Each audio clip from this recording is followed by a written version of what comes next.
If you want to become successful, you're going to have to understand that you will stumble. You will get knocked down. You will deal with adversity. You will get your face marred and scarred, and things will not go the way you want. There will be pushback. There will be conflict. That's life. You are playing the game of life. And when you go play a game, it's a competition where there is pushback. In life, when you're trying to succeed or grow in any area, whether it's spiritual development or making more money or improving a relationship or improving your health, there is going to be pain. The Buddha said, pain in life is inevitable, but suffering is optional. Successful people have a mindset. So their mindset is not focusing on the problem. Their mindset is when they are faced with a problem, number one, they know they will be. It's not a surprise. John D. Rockefeller said when he faced adversity, he looked at it as a gift. The great Napoleon Hill said, in every adversity are the seeds of a greater benefit. Successful people know when they're faced with adversity, they're giving an opportunity to open up the present and find the seed of a greater benefit, because there's always greatness in adversity. The point is, if I think about people that I know 10 years ago or 5 years ago, and we got to very different destinations in life, why is that? Well, we were running the same race and we ran at the same pace. And in fact, maybe they were even ahead of me. And at some point they were like, you know what, I'm good, I'm comfortable. And they just decided to sit by the side of the road, and they were like, you know what, I hit a fast 5 kilometers. But they never wanted to finish the marathon. They decided that they appreciated the side of the road more and the comfort of the side of the road more than finishing the marathon. That's a choice everyone has to make, but I can tell you right now, that will be the biggest wealth killer you have in your life. Comfort. By far the biggest wealth killer. If you want to get wealthy or rich or whatever term you want to use, and especially if you want to stay there, comfort will be your biggest enemy. And I've seen it time and time again. I can tell you, being successful in life, I'm not discounting it, I'm not discrediting it. Of course, it's difficult, but every single one of you, if you focus your mind on it, will be successful. Now, do I think that all of you guys will stay successful? To be honest, I don't know, because in my opinion, not letting comfort creep in and staying successful is substantially harder than getting success in the first place. There may not be a tomorrow for you and for me, because there's a warning to time. Time is running out for all of us. Time is too short for indecision and vacillation. Do not halt between two opinions. Fools say that time is long. Every morning we have 86,400 seconds to spend and to invest. And each day the bank named time opens a new account for you and for me. It allows no balances and no overdrafts. If you fail to use the day's deposits, the loss is yours. Sometimes we forget that we're living a meaningful life, and we forget that there's a historical moment at play always in your life. There was history in your life 3 years ago, 5 years ago, 10 years ago, and even now. There's history being made right now. There's more opportunity than there has ever been, especially in what you do, because the whole world wants aliveness and connection again, and you have it. This is literally what you offer people. So you have to show up for it. You have to decide that you are here for it. You have to decide that when you leave these doors, and you leave the doors of your homes every single day, that you're going to show up alive. You're going to show up to serve people. You're going to get that edge because people need you to show up and do the work, and you do deserve it. You do have the capability of doing this. You are not separate than the winners up here. You have it in you. You just have to choose to show up. You have the desire to earn this opportunity. You have to decide today, it's my time.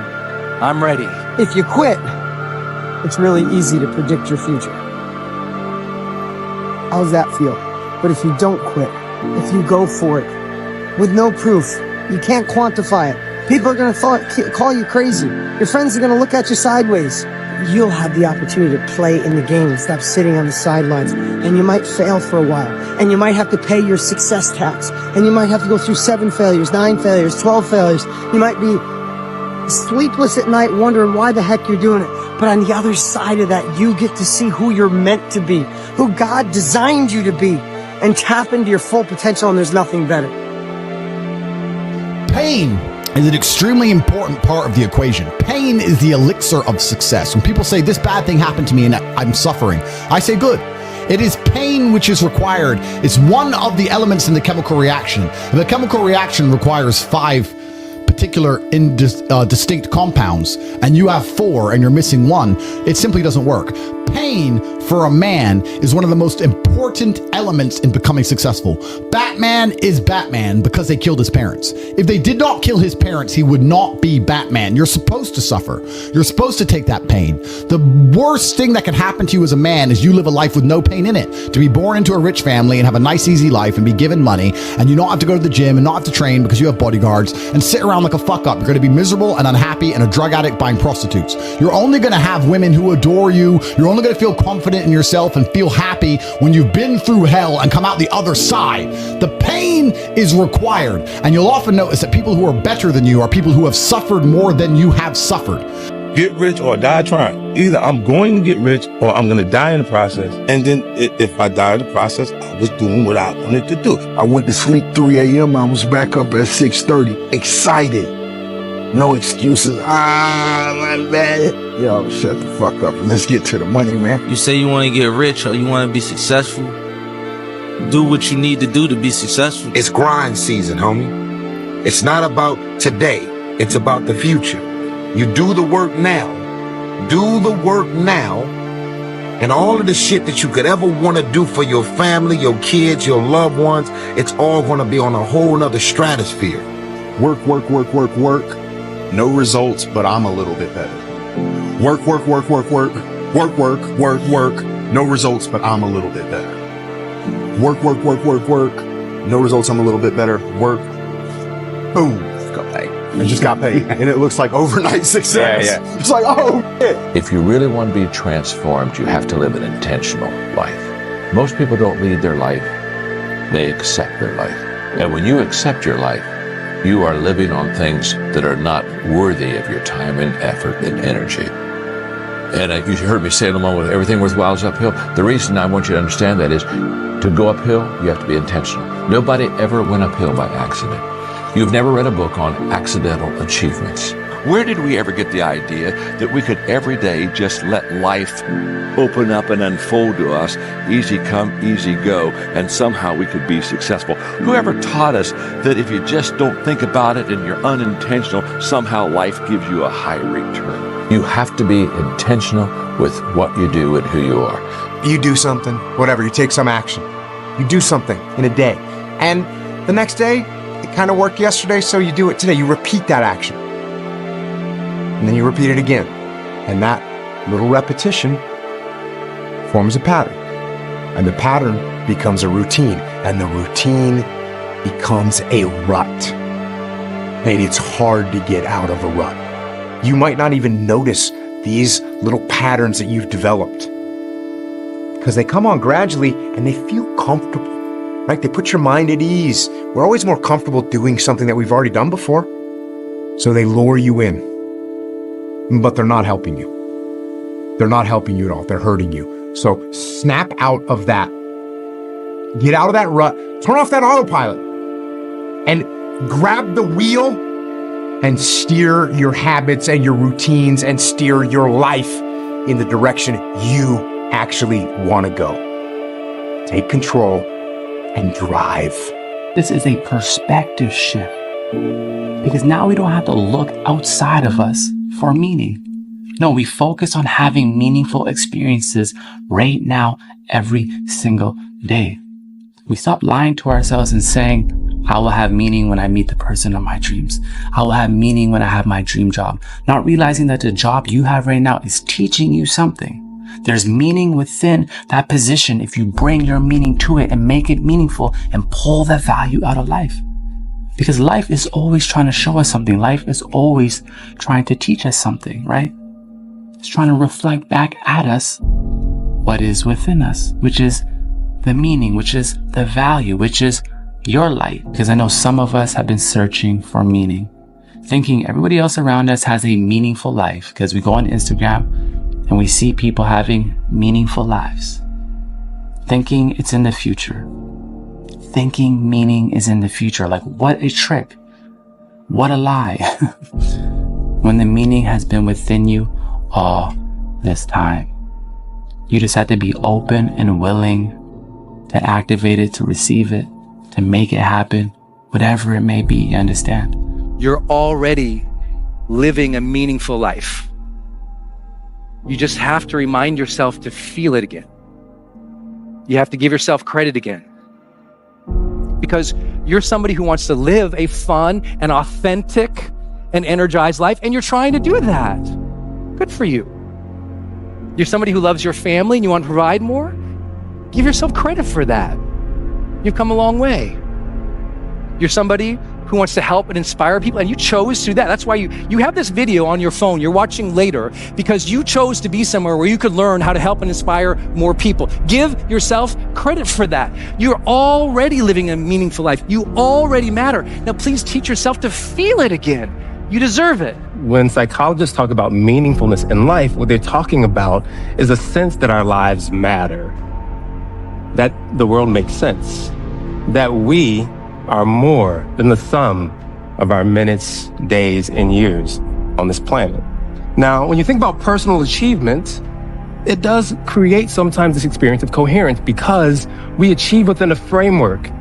I understood what they expected of me for tenure. I understood that if I got my papers published, I did well in the classroom, that I talked to the right people, I did all the networking, there was a good chance I'd get tenure. You're trying to lose weight, you understand. You change your diet, you exercise, the weight will come off. People use the term purpose as a synonym for meaning in life, and that's not how I mean it here. Purpose is a way of thinking about what your life can be and should be in the future. It's a way of directing your actions. It gives you goals. When you get up in the morning, you know what you need to do. And they said, "What is your greatest surprise in life?" And I answered, the brevity of life. If someone had told me when I was 20 years old that life was very short and would pass just like that, I wouldn't have believed it. And if I tell you that, you don't believe it either. I cannot get young people to understand how brief life is, how quickly it passes. Every one of us here has been given the same amount of time in a day. 1,440 minutes a day, 168 hours per week. The days of our years are 80 years and 10. And if by reason of strength there are 80 years, yet is their strength labor and sorrow, for it is soon cut off, and we are passed away and cut off. When we embrace the idea that life is short, we are encouraged to cherish the present moment, to be more mindful of our surroundings, and to appreciate the people, experiences, and beauty that life offers us daily. This perspective allows us to live more deeply, moving beyond mere existence to a more enriched and meaningful life. Living with an awareness of life's brevity can also lead us to pursue things that truly matter. In the rush of everyday life, we can become distracted by pursuits that are ultimately superficial or temporary. We may chase after status, possessions, or temporary pleasures, hoping they will bring lasting satisfaction. However, when we recognize the limits of our time, we start to question what will truly leave a lasting impact. What legacy do we want to leave? What values do we wish to live by? By focusing on things of deeper significance, love, connection, growth, contribution, we align our lives with what truly resonates in our hearts and souls. Now is the accepted time. The things we ought to do, the classes we ought to take, the books we ought to read, do it now. The family that needs you, spend more time now. Write that letter home now that you've been meaning to write. Money you ought to give now. Time for study, do it now. People you ought to witness to, do it now. Every time the clock ticks, it seems to say now, today, if you will hear his voice.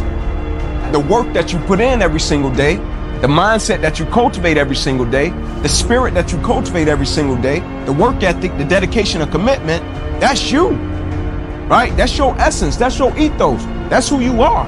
Remember this, as a leader, everything stops when you stop. And the only way that you can keep it growing, thriving, fruitful is for you to be growing, thriving, and fruitful. You know, some of us get overwhelmed, and why wouldn't we, when people just talk about all the changes we need to have in our life. And you and I can't change everything. We don't have the emotional stamina, we don't have the physical stamina, we don't have the mental stamina to change everything in our life all at once. But intentional living says, no. Be intentional. Pick out the one thing you want to change first and start right there. Time is the most valuable asset we have, yet it is one of the few things we can never get back. This is why learning to recognize the value of every moment is essential to living a meaningful life. Often people drift through life unaware of how quickly time slips by. They become caught in routines, focused on the future or stuck in the past, and miss the opportunity to live fully in the present. But understanding that each moment matters can shift our entire outlook, teaching us to appreciate the here and now, invest in the right pursuits, and make the most of the time we have. These are moments that cannot be recreated, and when we fail to value them, we miss out on the richness that life offers in the present. By valuing each moment, we become more mindful, more grateful, and more engaged with our surroundings. It's not about denying the future or forgetting the past, but about being fully present, fully alive, and finding meaning in each experience.